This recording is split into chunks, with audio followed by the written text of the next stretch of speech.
Every year, Americans spend billions of dollars on termite treatment, inspections, barrier chemicals, whole house tenting, annual contracts. And somewhere in the middle of all that spending, a claim keeps circulating online that exterminators are hiding a $5 liquid that does the same job for pennies. A single box of borax off a grocery store shelf. The claim is loud, confident, and everywhere. It is also only half true. Because there really is a cheap liquid that kills termites, and the industry really doesn't lead with it. But the same videos selling it as a miracle never show you the second homeowner, the one who trusted it, walked away, and lost a subfloor to a colony that was never touched. This is the story of what that $5 liquid actually is, the narrow window where it genuinely works, and why neither side will give it to you straight. The $5 liquid is borax. Not a special formula, not a lab compound with a patent number. The same box of sodium borate sold on the laundry aisle of almost any grocery store, usually for a few dollars. Dissolved in warm water, it becomes the cheap liquid at the center of every one of those videos. And here is the part that makes the claim sting. It works. When a termite ingests borax, it interferes with the insect's digestion and acts as a desiccant, drying it out from the inside. A termite that takes in a full dose is usually dead within a few days. This is not folk superstition. Boric acid, what borax becomes when it's processed, is the same active ingredient found in professional wood treatment products that exterminators themselves apply, so the substance is real. That part of the story is honest. What isn't honest is the word hidden. Nobody is hiding borax. Pest control companies publish borax recipes on their own websites. It shows up in forums, in gardening blogs, in 1,000 videos exactly like the one that sent you here. The industry doesn't lead with a $5 box for a reason far simpler than any conspiracy. There is no margin in it, and no warranty you can attach to a bag of laundry powder a homeowner spreads himself. A treatment plan is a product you can sell. A box of borax is not. But whether borax kills a termite was never the real question. The real question is which termites it can actually reach. Go back to that jar of dead termites, the one held up to the camera as proof. It's proof of exactly one thing. Borax kills the termites it touches. Nothing more. Because borax only works two ways. A termite has to walk through the powder and groom it from its own body, or it has to eat wood the liquid has soaked into. Contact, or ingestion. If the insect never meets the borax never meets the insect. There's no vapor that drifts through a wall, no spread that carries down into soil. Spray a mud tube and you've hit the few dozen workers passing through it in that moment, and nothing else. That's the entire limitation in a single sentence, and the termites you can see and treat are almost never the ones that matter. What every version of this story leaves out is the same thing, where the rest of the colony is. To understand why, you have to go where the colony actually lives, and for the most destructive termites in the country, that's underground. Subterranean termites don't nest in your walls. They nest in the soil, sometimes well away from the house, and they travel to the wood through the mud tubes you see climbing a foundation. Those tubes are just supply lines. The nest itself stays sealed in the dirt, out of sight and out of reach. Inside that nest is a society built to survive losses. There are workers, the ones that forage and feed. There are soldiers that defend. And there is a queen, protected at the center, doing almost nothing but laying eggs, sometimes for years. A mature subterranean colony can number in the hundreds of thousands. Large ones reach into the millions. By the time a homeowner notices the first mud tube or the first swarm of winged termites, that population is already established and already enormous. Now put the $5 liquid against that. Your borax reaches the wood at the surface, the foraging workers passing through the part of the structure you can actually see and treat. It never reaches the soil. It never reaches the queen. And a queen that keeps laying replaces every worker you kill faster than a box of borax can remove them. You aren't fighting the colony. You're trimming its outermost edge, while the thing that produces it sits untouched, underground, doing exactly what it did yesterday. So the real question was never whether borax works.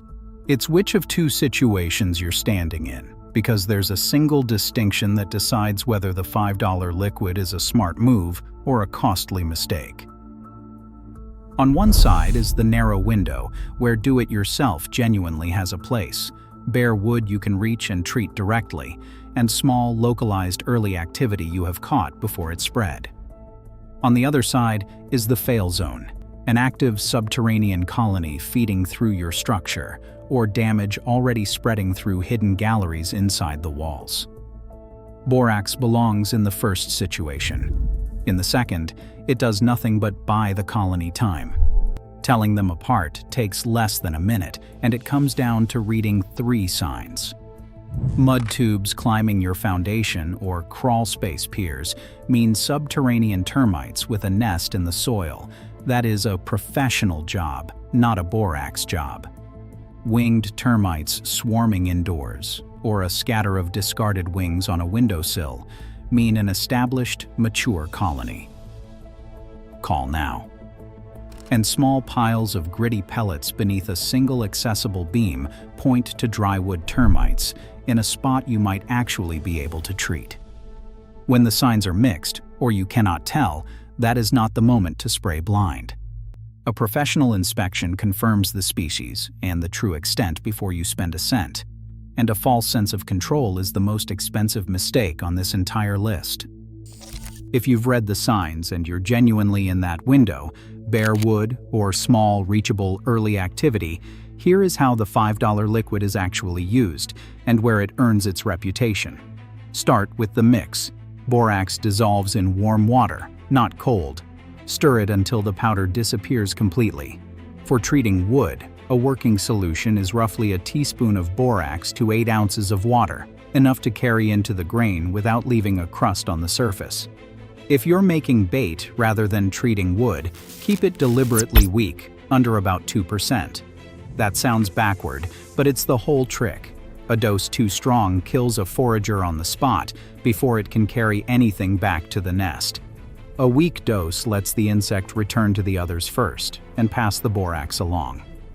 Slow is the point, and the single highest value use of that $5 isn't fighting an infestation at all. Prevention.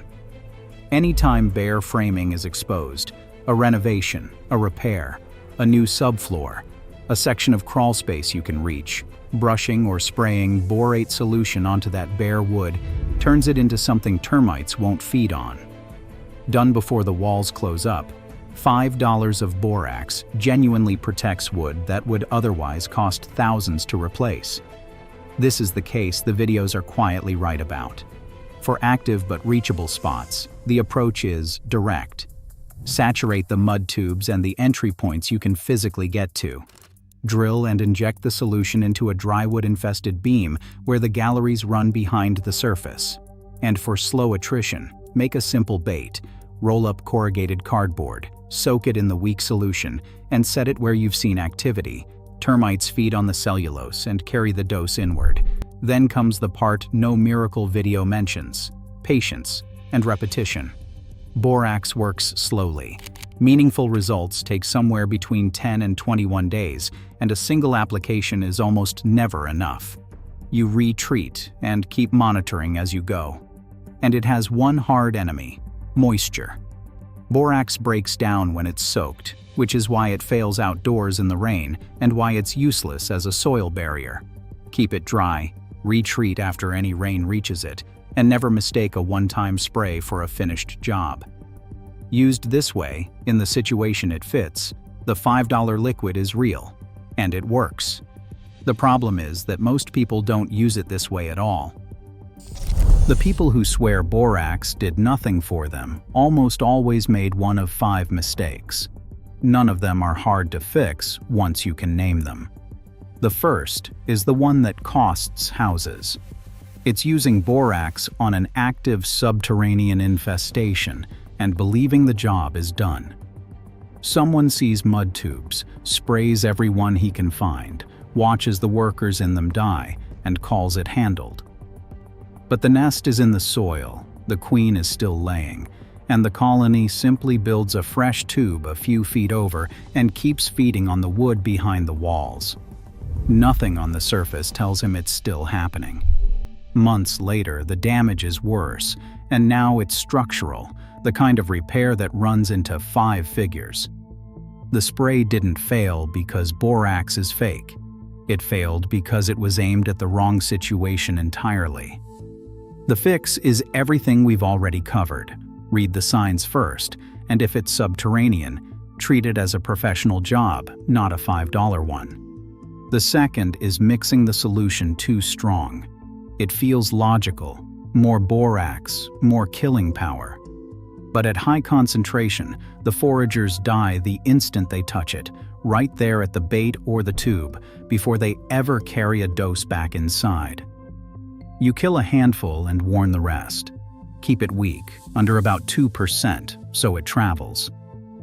The third is applying it to finished, sealed, or painted wood and expecting it to soak in. It won't. Borate solution needs bare wood to penetrate. Brushed onto a sealed beam, it beads on the surface and protects almost nothing, leaving the inner layers wide open. Strip it to bare wood, or don't bother. The fourth is ignoring moisture. Borax breaks down when it gets wet, so anything applied outdoors, near the ground, or in a damp crawl space washes away with the first real rain. That's the same reason it can't work as a soil barrier the way a professional termiticide does. Keep treated wood dry, and retreat after any rain reaches it. And the fifth, the quietest, is skipping the inspection and treating blind. Guess the species wrong or miss where the colony actually sits, and you can spend a whole season doing careful work on a problem you never correctly identified. A trained inspector confirms the species and finds the activity you can't see in one visit, usually for free. Confirm what you're dealing with before you spend a cent. One more thing, less a mistake than a warning. Borax is not harmless. It's an irritant. It's harmful if swallowed, and a sweetened cardboard bait on the floor is exactly the kind of thing a curious child or a dog will investigate. Wear gloves and keep it well away from kids and pets. So here's the honest version, the one that fits on neither a sales sheet nor a viral thumbnail. The $5 liquid isn't a cure. It's one layer of a system that actually keeps a house safe. And understanding all 3 layers is what tells you when $5 is plenty and when it isn't. The first layer is prevention, and it's where borax genuinely shines. Treating bare wood before it's ever exposed during a build, a repair, a crawl space job is cheap, effective, and lasting as long as it stays dry. $5 here can save thousands later. The second layer is monitoring. Learning the signs, checking the perimeter, and getting a professional inspection on a regular basis so that if termites do arrive, you catch them while they're still small and still reachable, while you're still in the window where cheap tools work. The third layer is professional treatment. For when the problem crosses the line, borax can't. An active subterranean colony calls for a soil termiticide barrier or a professional baiting system, tools built to reach the nest and the queen that a grocery store box never can. The exterminator isn't the villain here. He's the right tool for the one job the $5 liquid can't do. Which brings us to the real scam, and it runs in both directions. On one side, homeowners get sold aggressive, expensive treatment for problems a few dollars of prevention would have stopped years earlier. On the other, frightened homeowners get sold a fake $5 cure by videos that never once mention the limits, right up until the subfloor gives out. A single professional treatment typically runs somewhere between roughly $300 and $900. Whether that's a rip-off or a bargain depends entirely on which side of the borax line you're standing on. And that line is the one thing neither the industry nor the internet will ever draw for you. So that's the truth about the $5 liquid. A box of borax off a grocery store shelf is real, it's cheap, and in the right hands, it genuinely protects wood that would otherwise cost thousands to replace. For prevention, for bare framing, for small and reachable activity caught early, $5 is honestly all it takes. But it was never a cure for a house already under an established colony. The industry won't lead with it, because there's no margin in a bag of laundry powder and no warranty to sell around it. And the internet won't tell you its limits, because a cheap miracle gets the click and the truth doesn't. Both leave out the same thing, the line where $5 stops being enough. Knowing where that line falls is what actually protects you. Sometimes it saves you a few $100s, and sometimes it saves you a sub-floor. That's worth knowing about. If this cleared something up, drop a comment, especially if you've got a termite situation you're trying to read. And if a no-nonsense, evidence-first take on the things people sell you is what you're after, subscribe.